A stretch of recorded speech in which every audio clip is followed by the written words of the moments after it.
چھوٹے کا کہ وہ آخرت کو سامنے رکھ کر چلتے تھے۔ عمیر بن سعد ایک گورنر ہیں، حمص کے گورنر عمیر بن سعد 3 سال گورنر رہے۔ حضرت عمر نے بلایا، کبھی حالات سنا ہوا کہ وہ آئے، پیدل آئے، پیدل، ایک لاٹھی اس کے اوپر پوٹلی کو باندھا ہوا اور مسجد میں داخل ہوئے۔ تو حضرت عمر نے کہا کب آئے؟ کہا ابھی آیا ہوں۔ کہا کیسے آئے ہو؟ کہا پیدل آیا ہوں، شام سے پیدل مدینے۔ کہا تمہارے پاس سواری کوئی نہیں تھی؟ کہا نہیں میرے پاس کوئی نہیں تھی۔ کہا بڑے برے ہیں حمص والے جنہوں نے اپنے امیر کو سواری نہ دی۔ تو عمیر کہنے لگے امیر المومنین غیبت نہ کرو، میں نے ان کو نمازیں پڑھتے دیکھا ہے۔ لو ان کی سفارشی بن رہا، ان کی غیبت نہ کرو، میں نے ان کو فجر کی نماز پڑھتے دیکھا ہے۔ یہ کیوں کہا فجر کی نماز پڑھتے دیکھا ہے؟ کہ حدیث میں آتا ہے جو فجر کی نماز پڑھ لیتا ہے اللہ کی ذمہ داری میں آ جائے، جو اس کی بے عزتی کرے گا اس نے اللہ کے ذمے کو توڑا، جلد یا بدیر اللہ تعالیٰ اس کا بدلہ اس سے لے گا۔ تو عمر نے کہا اچھا حساب دو۔ کا کس کا حساب؟ کا 3 سال گورنر جو ہے کا یہی حساب ہے، یہ میری پوٹلی ہے، اس میں جو کچھ ہے یہ دیکھ لو۔ دیکھا تو ستو۔ کہا تو وہ پیسہ کہاں گیا؟ کہا میں نے کیا کرنا تھا، مالداروں سے لیتا تھا، غریبوں کو دے دیتا تھا۔ کہا اچھا ٹھیک ہے چلو تمہیں دوبارہ نوکری پہ بحال کیا جاتا ہے، جاؤ اپنا چارج سنبھالو۔ کہ نہیں اب تم کسی اور کو دو، میں 3 سال کر کے بس میرا پیٹ بھر گیا۔ کہا نہیں میں نے تمہیں بھیجنا۔ کہا نہیں میں نہیں جاؤں گا۔ کہا کیوں؟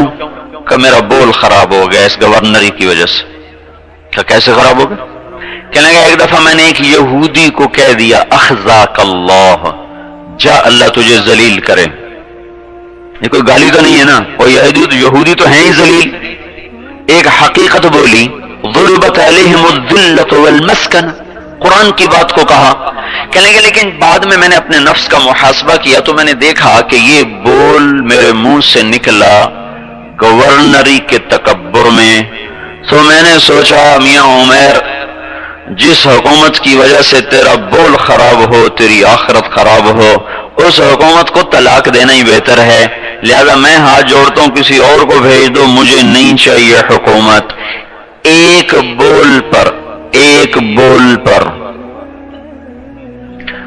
ہائے ہائے ہائے، اور وہ بھی یہودی، اور لفظ کیا ہے؟ اخزاک اللہ، نہ ماں کی گالی، نہ بہن کی گالی، نہ بیٹی کی گالی، اور ادھر کتنے بڑی بڑی گالیاں منہ سے نکلتی ہیں۔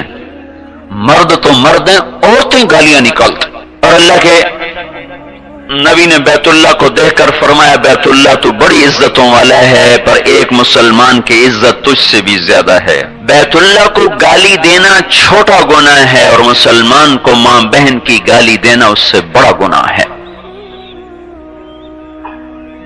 اور یہ ملازم کتنی گالیاں کھا رہے، یہ ڈرائیور، یہ نوکر، یہ مالی، یہ کتنی گالیاں روزانہ کھاتے ہیں ماں جیسے ان کی مائیں کوئی نہیں، صرف مالداروں کی مائیں ہوتی ہیں، صرف مالداروں کی بہن اور بیویاں اور بیٹیاں ہوتی ہیں، غریبوں کی ہے ہی کوئی نہیں۔ ایک پیالی کے ٹوٹنے پر گاڑی کو ذرا سی رگڑ لگ گئی، دکان پہ ذرا نوکر دیر سے پہنچ گیا، پھر نہ اس کی کوئی ماں کی قیمت ہے نہ اس کی بہن کی کوئی قیمت۔ اللہ کوئی سو گیا ہے، وہ سن نہیں رہا ہے، یا قیامت کا دن نہ آئے گا، یا حساب کا دفتر نہ کھلے گا۔ اور کسی کافر کو بھی ماں بہن کی گالی دینا حرام ہے، سن لو، چھ جائے کہ مسلمان۔ اس لیے اللہ کے نبی نے فرمایا جب میری امت گالیاں دے گی اللہ کی نظروں سے گر جائے گی۔ تو یہ تربیت کا اثر تھا کہ ایک جملے پر ساری حکومت کو چھوڑے گا، مجھے نہیں چاہیے، لے جاؤ۔ یہ تربیت کرنا ماں باپ کی ذمہ ہے۔ عملاً بھی اپنی زبان پہ ماں باپ کو قابو ہوگا اور نوکر سے درگزر ہوگا، اور آپس میں بھی اخلاق اور محبت کا پرچار ہوگا تو اولاد وہی سبق سیکھے گی۔ یہ چھوٹے چھوٹے بچے گالیاں کہاں سے سیکھتے ہیں؟ دیکھتے ہیں گالیاں نکالتے تو زبان پہ جاری ہو جاتے۔ تو یہ اس تربیت کا فقدان ہے، یہ ذہن کہ مجھے اللہ پر ہر حال میں قربان ہونا ہے۔ پھر ایک اور واقعہ سناتا ہوں۔ حضرت عمر کے سامنے بیٹھے تھے ابو سفیان، اکرمہ، حارث بن ہشام۔ تو سہیل ابن عمرو، یہ بڑے سردار ہیں مکے کے، تو اتنے میں حضرت بلال ہے، تو آپ نے کہا تم ضرور ذرا پیچھے ہٹ جاؤ. پھر عمار آئے تو انہوں نے کہا تم لوگ ذرا پیچھے ہٹ جاؤ. پھر صہیب آئے، ذرا آپ لوگ پیچھے ہو جائیں. پھر سلمان آئے، آپ لوگ ذرا پیچھے ہو جائیں. ابن مسعود آئے، ذرا اور پیچھے ہو جاؤ. تو ان کو پیچھے کرتے کرتے بالکل دروازے تک پہنچا دیا. تو ابو سفیان تو بڑے سردار تھے، تو ان کو غصہ چڑھ گیا. کہنے لگے دیکھو عمر نے ہمارے ساتھ کیا کر دیا، اتنی بےزتی کی، غلاموں کو آگے بٹھایا، سرداروں کو پیچھے کر دیا. تو سہیل ابن عامر کہنے لگے، وہ بڑے سمجھدار آدمی، وَيَا لَهُ مِن رَجُلٍ کا لفظ ان کے بارے میں حدیث میں آتا ہے کہ کیا کہنے اس شخص کے فہم و فراست کی. وہ کہنے لگے اس میں عمر کا کیا قصور ہے؟ اس میں قصور تو ہمارا ہے. اسلام کی عزت تو پیسے سے نہیں، اسلام کی عزت تو تقوی اور دین سے ہے. یہ آگے بڑھ گئے، ان کو آگے کر دیا، ہم پیچھے رہ گئے، ہمیں پیچھے کر دیا گیا. یہاں تک بات ختم نہیں ہوئی، ایک دم چاروں پریشان ہو گئے. کہنے لگے اگر آخرت میں پیچھے رہ گئے تو پھر کیا بنے گا؟ حالانکہ یہ لوگ بالکل آخری زمانے میں مسلمان، فتح مکہ پہ ابو سفیان مسلمان ہو رہے ہیں. اکرمہ، سہیل ابن عامر، حارث ابن ہشام، یہ سارے کے سارے لوگ فتح مکہ پہ مسلمان، چند مہینوں کی صحبت ہے اللہ کے نبی کی. تو یہ چاروں آپس میں کہنے لگے اوہو اگر آخرت میں پیچھے رہے گا تو پھر کیا بنے گا؟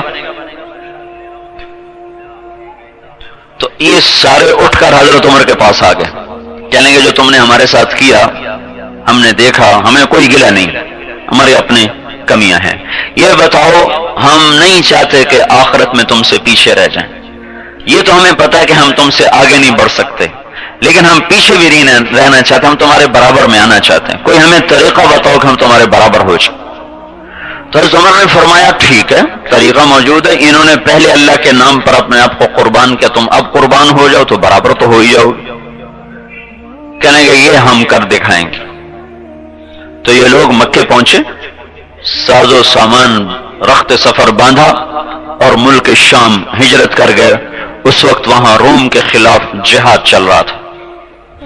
حارث بن ہشام یہ ابو جہل کے چھوٹے بھائی ہیں. یہ اتنے ہر دل عزیز تھے، جب انہوں نے مکہ سے جب یہ نکلے تو مکے میں ہر چلنے والا جو پاؤں سے چل سکتا تھا ان کو الوداع کہنے کے لیے شہر سے باہر تک آیا، اور سارے رو رہے تھے کہ سب کو پتا تھا یہ لوگ کیوں جا رہے ہیں، واپس آنے کی امید کوئی نہیں ہے، اس سے سارے رو رہے. تو جب حضرت حارث نے دیکھا نا لوگ رو رہے ہیں تو کہنے لگے مکے والوں اللہ کی قسم مجھے مکے سے محبوب کوئی جگہ نہیں. میں نے مکے کو اس لیے نہیں چھوڑا کہ اس سے پیاری کوئی جگہ ہے، تمہیں اس لیے نہیں چھوڑ کے جا رہا ہوں کہ تم سے پیارے کوئی اور ہیں، بلکہ بات یہ ہے کہ ایک آواز لگی، اس پر ہمارے غلام آگے بڑھ گئے، اور اتنا آگے بڑھ گئے ہیں کہ اگر یہ سارے مکے کے پہاڑ سونا بن جائیں اور میں ان کو اللہ کے نام پہ خرچ کر دوں تو میں ان کے ایک دن کا اجر بھی نہیں پا سکتا.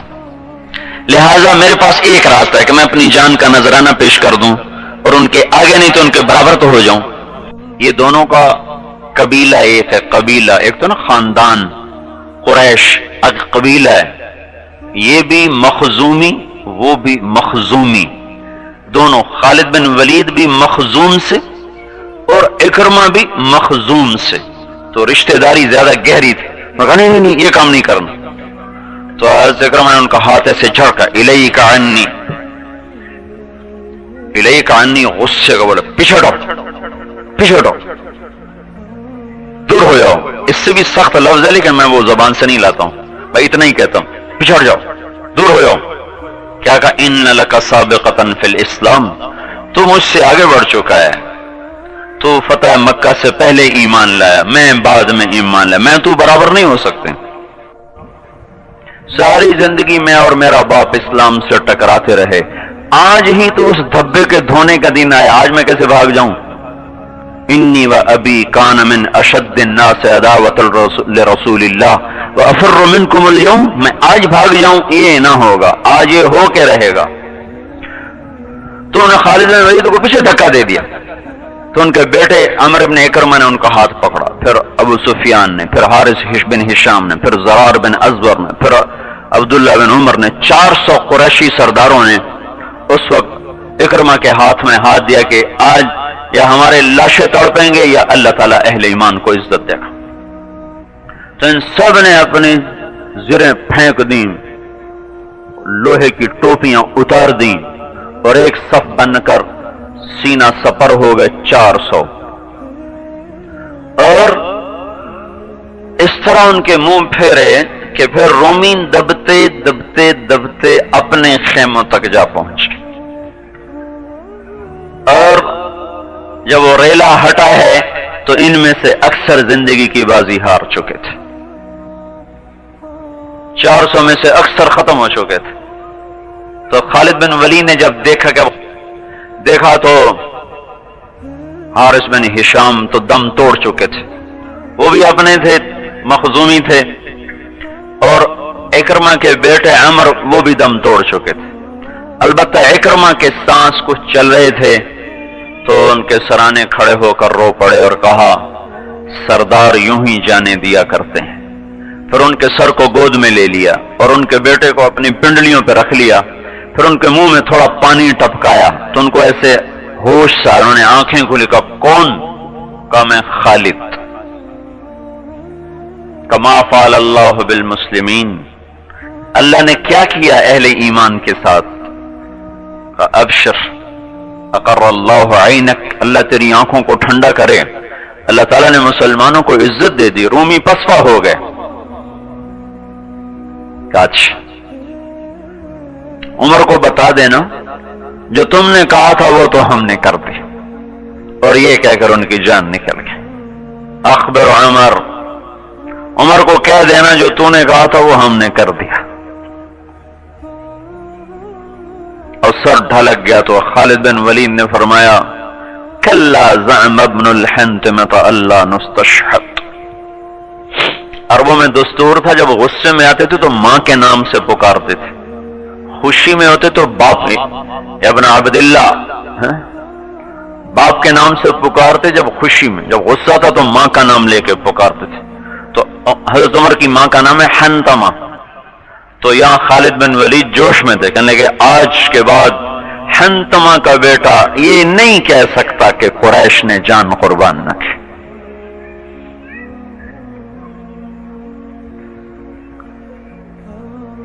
یہ ذہن سازی ہے جس پر وہ جان کی بازی لگا گئے، ہار میں بھی انہیں جیت نظر آئی۔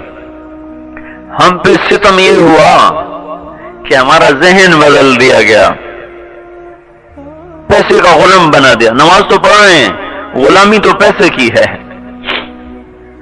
روزے بھی رکھ رہے، عمرے بھی جا رہے، لیکن ذہن تو سارے کا سارا غیروں کو دیا دا چکا۔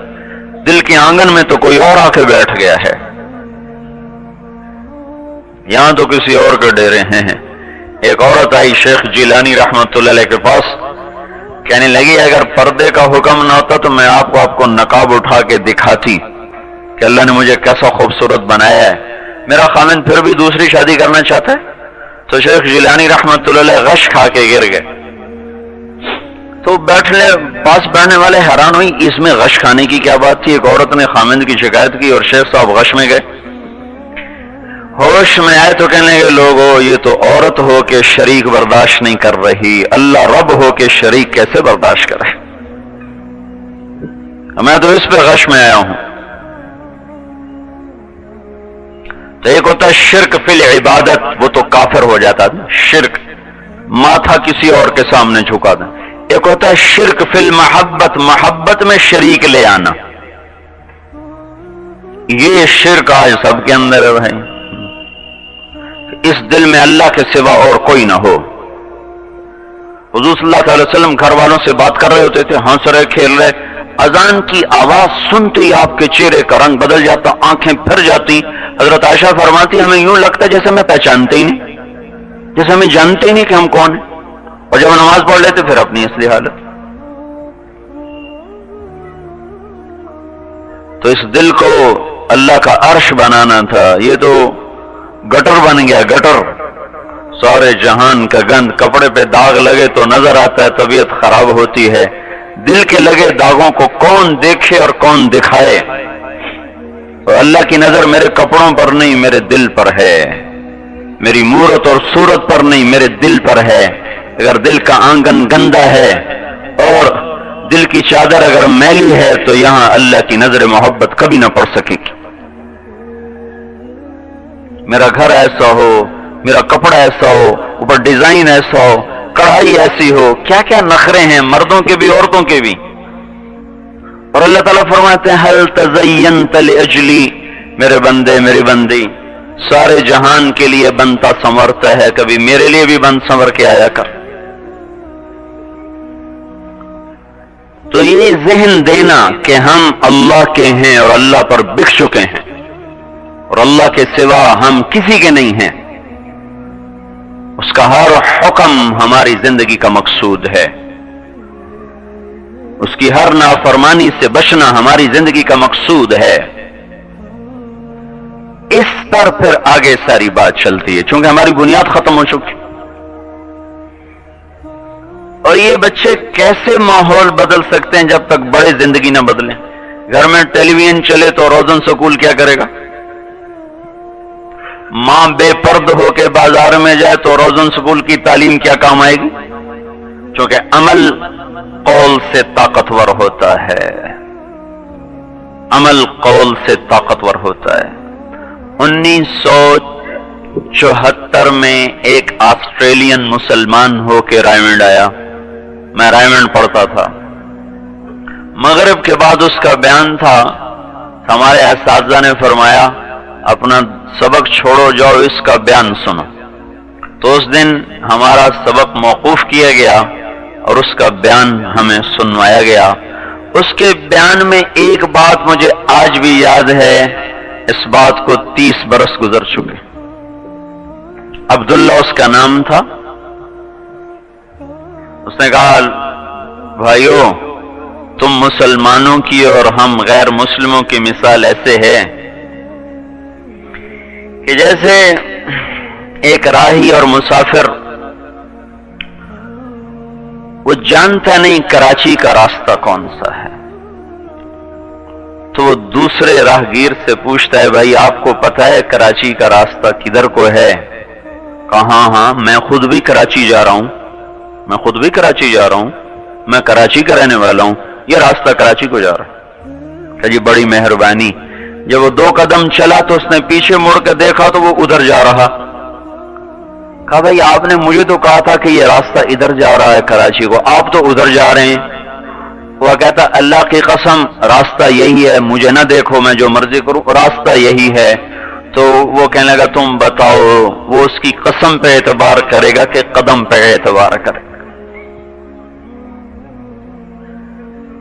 وہ تو بیچ میں معلق ہو جائے گا، یہ کہہ کیا رہا ہے اور کر کیا رہا ہے۔ تو عملی زندگی جب نہیں ہوتی تو کتابی زندگی فیل ہو جاتی، کتابی زندگی زیر و زبر درہم برہم ہو جاتی۔ میں بنگلہ دیش سے واپس آ رہا تھا، کراچی اجتماع بنگلہ دیش میں تھا، پھر کراچی واپسی، میرے برابر میں گورا بیٹھا ہوا تھا، تو میں نے اس کو دعوت دینی شروع کی۔ وہ بڑا متاثر ہوا، ایسے تھوڑی کے نیچے سے اپنے ہاتھ رکھ ایسے مجھے دیکھ رہا، سن رہا۔ بیچ میں پتہ نہیں شراب کا ذکر کیسے آ گیا مجھے یاد نہیں، کہ 8-10 سال پرانی بات۔ میں نے اس کو بتایا شراب حرام ہے، تو وہ ایسے بیٹھا تھا تو ایسے ہوگا ہیں، میں کہا ہیں، میں نے کہا پتہ نہیں اس کو کیا ہوا، تو کہنے لگا میں ساری دنیا پھرتا ہوں، میں گارمنٹس کا تاجر ہوں، سب سے اچھی شراب میں کراچی میں آ کے پیتا ہوں۔ تو میرے قول کو آگ لگ گئی عمل کے ساتھ، ایک غلط عمل نے میرے سارے قول کو بے معنی کر دیا اور ناپائیدار کر دیا۔ تو ماحول بڑوں سے بنتا ہے، بچوں سے نہیں بنتا۔ ماحول بڑے بناتے ہیں، بچے نہیں بناتے، بچے تو پیچھے چلتے ہیں۔ تو سب سے پہلے والدین کا ذہن ہو کہ ہم نے آخرت کا راہی بننا ہے، پھر بچے بھی آخرت کے راہی بنیں۔ ماں باپ میں نماز کی عظمت ہو، عورت میں پردے کی عظمت ہو، تو تب آگے بچیاں پردہ کریں گی۔ ماں باپ کو گناہ سے نفرت ہو، تب اولاد گناہ سے نفرت کرے گی۔ تو ماں باپ بچوں کی تربیت کے لیے تو اسکول ہو گئے، یہ بڑوں کی تربیت کے لیے اللہ نے ہمیں تبلیغ کا کام دیا۔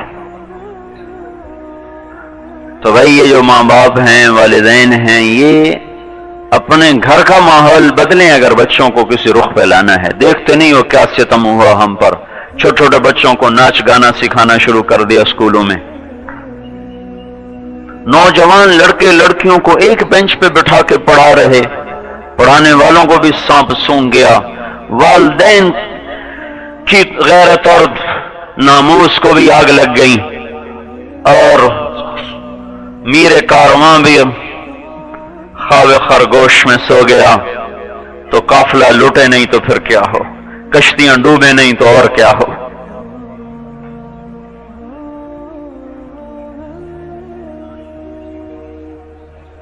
اللہ نے کتنی حد فاصل رکھی اجنبی مرد اور عورت میں، کیسے ان فاصلوں کو مٹا دیا گیا تہذیب اور ثقافت کے نام پر۔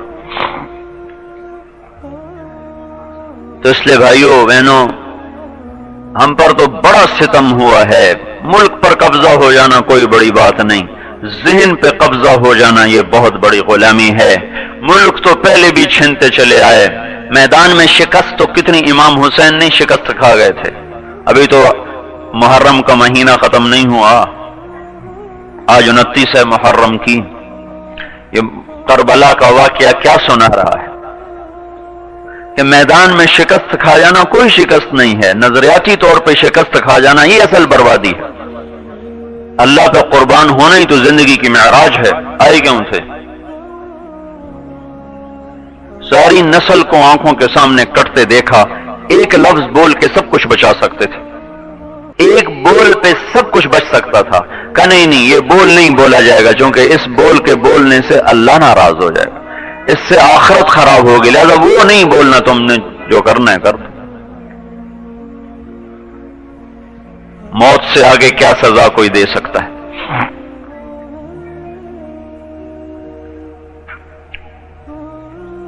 تو یہ محرم کا مہینہ ہمارے اصل ذہن کا ترجمان ہے، کربلا کا واقعہ ہمارے ذہن کا ترجمان ہے کہ ہم مفادات کو نہیں دیکھتے، اللہ کو دیکھتے، اپنی چیزوں کو نہیں دیکھتے، اللہ کو دیکھتے۔ اس کو بھائیوں سیکھنے کے لیے بھی بڑوں کو بھی ماحول چاہیے، اس کے لیے تبلیغ کا کام ہے، اس میں جاؤ، اس میں پھرو، پھر اپنے گھر میں تعلیم کے حلقے لگاؤ، اپنے بچوں کو صحابہ کے آخرت کے واقعات سناؤ اور ان کے دلوں میں ایمان کی شمع فروزاں کرو۔ کل کو چل کے کسی اقتدار میں آئیں، گھر میں ہو، فقر غنا یہ ماں باپ تو دے نہیں سکتے، اللہ کی طرف سے ہے، لیکن جہاں بھی ہوں وہ سجدے کرنے والے ہوں، اللہ سے ڈرنے والے ہوں، مخلوق خدا کی خدمت کرنے والے ہوں، نہ یہ کہ صرف اپنے پیٹ پہ ہاتھ مارنے والے۔ تو اس لیے میرے بھائی اور بہنوں، ہم نے اپنے نظریات کو زندہ کرنا، ہم نظریاتی طور پر ٹوٹ چکے، نظریاتی شکست ہو چکی، ملکوں کا فتح ہو جانا اور شکست کھا جانا یہ تو شروع سے چلا آ رہا ہے، یہ پہلی دفعہ ہو رہا ہے 1200-1400 سال میں، پہلی دفعہ ہو رہا ہے کہ ہم نظریاتی طور پہ بکھر گئے اور نظریاتی طور پر شکست کھا گئے، ورنہ ایسا کبھی نہیں ہوا۔ میدان میں تو شکستیں ہوئیں، چنگیز نے بھی خون بہائے، ہلاکو نے بھی بہائے، منگو خان نے بھی بہائے، قبلائی نے بھی بہائے، تیمور نے بھی بہائے، کتنے آئے جو خون بہاتے چلے گئے، لیکن ایسا نہ ہوا کہ ہم اپنی بنیادیں چھوڑ جاتے۔ آج یہ ستم ہوا کہ بنیاد سے ہٹ گئے، تو اس پر لانے کے لیے بڑی طویل اور کٹھن محنت کی ضرورت ہے۔ اس لیے بھائی اکثر نوجوان بھی بیٹھے ہیں، والدین بھی بیٹھے ہیں، بچے بھی بیٹھے ہیں، اپنے اللہ کو اپنا نصب العین بنا کے سفر شروع کرنے کی ضرورت ہے اس وقت، اور آخرت کو اپنی منزل بنا کے سفر کرنے کی ضرورت ہے اس وقت۔ باقی دنیا کی چیزیں ان کو صحیح طریقے سے سیکھنا، صحیح طریقے سے استعمال کرنا، اس کا اللہ نے ہمیں مکلف بنایا ہے ہمارے لیے، اس میں بھی اللہ تعالیٰ نے آخرت کے درجات کی بلندی کو رکھا ہے۔ اس کے سارے بھائی نیتیں کرو، سارے اس کی کوشش کرو، اپنے بچوں کے لیے وقت نکالو، اپنے بچوں کو وقت دو۔ یہ ٹیلی ویژن ایسی لعنت ہے جس نے ماں باپ کو بچوں سے دور کر دی، کچھ وقت سکول لے گیا، کچھ وقت ٹیوشن والا لے گیا، کچھ وقت کھیل لے گیا، گھر کا وقت ٹیلی ویژن لے گیا جی ہم تو بچوں کو کارٹون دکھاتے ہیں. تو کارٹون کیوں دکھاتے ہو؟ وہ کارٹون ہی بن جائیں گے، ان کی سوچ کہاں جا گرے گی؟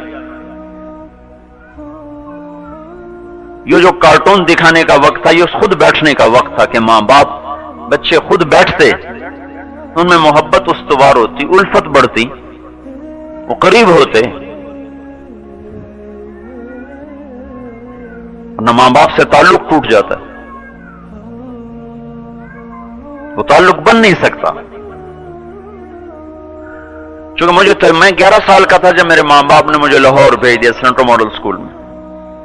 میں اپنے ماں باپ سے وہ محبت نہ کر سکا جو ایک بچے کو ہونی چاہیے. تعلق بننے کا جو وقت تھا خود انہوں نے دھکا دے کے باہر پھینک دیا.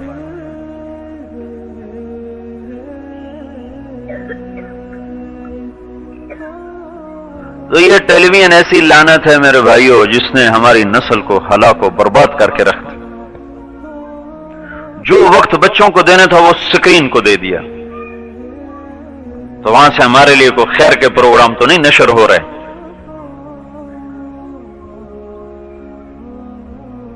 ٹھنڈی آگ ہے جو سلگائی جا رہی، جس سے ہڈیاں سلگ جائیں گی، سارا گھر دھوؤں سے بھر جائے گا. وہ میٹھا زہر ہے جو آہستہ آہستہ آہستہ رگوں میں رچ جائے گا، پھر دنیا کا کوئی مسیحا ان کو شفا نہ دے سکے گا.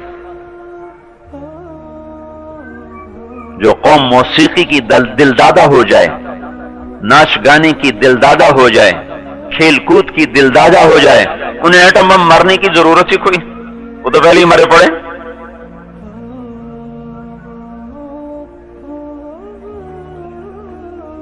تو بھائیو اس کے عزم کرو، آندھیاں ہیں، اندھیرے ہیں. ایک چھوٹا سا اسکول کیا کرے گا؟ یہ 100-200 بچے، اتنے بڑے نقار خانے میں توتی کی کون سنتا ہے؟ پر دنیا جو امید پر قائم ہے، دنیا جو امید پر قائم ہے،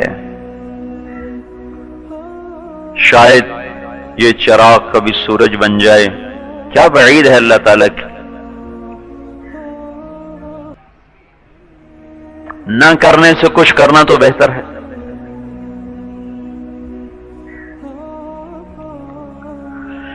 اس لیے بھائی ہم اپنی طرف سے تو یہ کوشش کر رہے ہیں کہ بچوں کو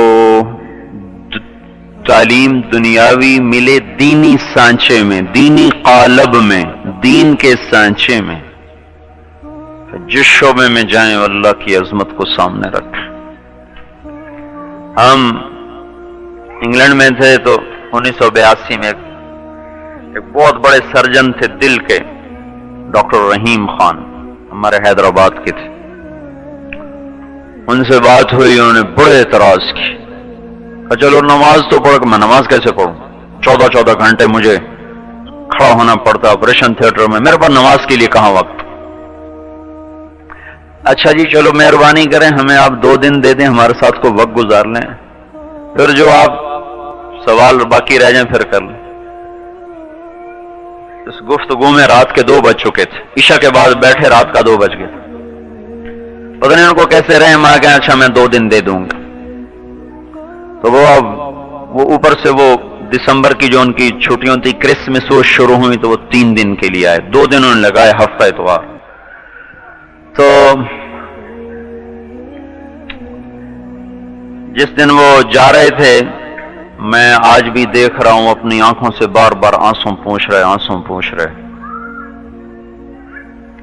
اگلے سال پھر میں پہنچ گیا جماعت لے کر، تو میں نے ان کو فون کیا کہ ہم آئے ہیں. کہا آپ اس دفعہ میرے پاس آئیں. ہم چلے گئے تو مجھے اپنے آفس لے گئے. کہا دیکھو وہاں سے آنے کے بعد جو میں نے پہلا کام کیا یہ بیسن لگوایا ہے، کمایا یہ مصلی پڑھا ہوا ہے نماز کے لیے. 2 دن آج کا دن میری ایک نماز قضا نہیں ہوئی، اور جمعہ پڑھنے 30 میل جاتا ہوں، 30 میل آتا ہوں. نہ میں بھج وہاں جاتا ہوں جمعہ پڑھنے کے لیے. مسیح بڑے اس کا مؤذن میں خود ہوں. نہ تسبہ تو پھر اس کے بعد نمازی زیادہ ہوتے ہیں تو پھر دوبارہ جمعہ کی نماز 2 دفعہ جمعہ کی نماز ہوتی ہے کہ مسجد چھوٹی ہے، نمازی بڑھ گئے ہیں۔ پھر کہنے لگے یہاں کی جو سب سے بڑی ڈاکٹر تھی وہ میری دعوت سے مسلمان ہو چکی ہے، وہ آگے کتنوں کو مسلمان بنا چکی ہے۔ پھر 2000 میں ملا تو ماشاءاللہ بڑی داڑھی بھی رکھی ہوئی۔ تو ماحول انسان کے اندر کس طرح آہستہ آہستہ تبدیلی لاتا ہے۔ تو تبلیغ یہ بڑوں کا مدرسہ ہے، اس لیے بھائی یہ والدین اس میں وقت دیں اور پھر بچوں کی تربیت کریں، گھر میں ان کو وقت دیں، تو اللہ تعالیٰ کی ذات سے امید تو ہے۔ یہ تو جب سال شروع ہونا، میں نے پہلے جمعے کا ایک جگہ میرا بیان تھا، تو میں نے اس کے بعد ایسی منہ پہ دعا آگے میں نے کہا یا اللہ ذلتوں کی، پستیوں کی تو مہربانی کر دے، قلم تو اب بھی تیرے ہی ہاتھ میں ہے، فیصلے تو اب بھی تیرے ہی آسمان سے اترتے ہیں، نچلے کیا کر سکتے ہیں اگر اوپر سے فیصلے نہ۔ تو آپ لوگ بھی مانگو اللہ سے کہ یا اللہ یہ سال ہمارا سال بنا۔ اس کے لیے پہلے توبہ کرو، خود بھی توبہ کرو، بچوں سے توبہ کرواؤ، پڑوسیوں سے توبہ کرواؤ، کہ اللہ سے صلح توبہ کے بغیر نہیں ہو سکتی۔ تو بھائی یہ جتنا مجمع آیا ہے پہلے یہ تو توبہ کرے، اندر عورتیں بھی یا مرد بھی، بیٹھے بیٹھے آج اللہ کے دربار میں توبہ کرو، ٹھیک ہے نا؟ اور ایک دفعہ منہ سے بھی کہہ دو یا اللہ میری توبہ۔ کوشش کرو کوئی گناہ نہ ہو جائے تو فوراً اللہ سے معافی مانگو اور کچھ وقت اللہ کے راہ میں نکلو، تو انشاءاللہ آہستہ آہستہ ساری ترتیب قابو میں آ جائے۔ کر کر یاد سجਣ ਨੂੰ ਖਾਂਦੇ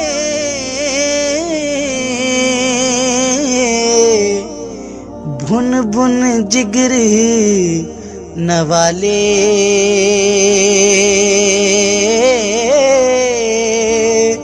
ਸ਼ਰਬਤ ਵਾਂਗ ਪਿਆਰੇ ਹੱਥੋਂ ਪੀਵਣ ਜ਼ਹਿਰ ਪਿਆਲੇ ਸ਼ਰਬਤ ਵਾਂਗ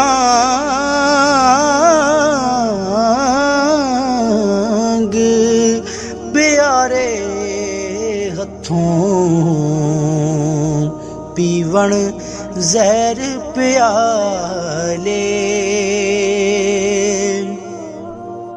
ਲੈ ਲਿਆ ਲੂਲੂ ਦੇ ਵਿੱਚ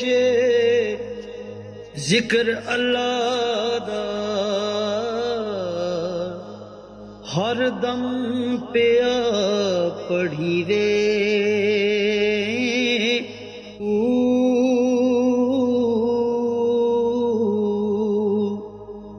ਜ਼ਾਹਿਰ ਬਾਤਨ ਐਨ ਆਯਾਣੀ ਹੂ ਪਿਆ ਸੁਣੀ ਵੇ ਹੂ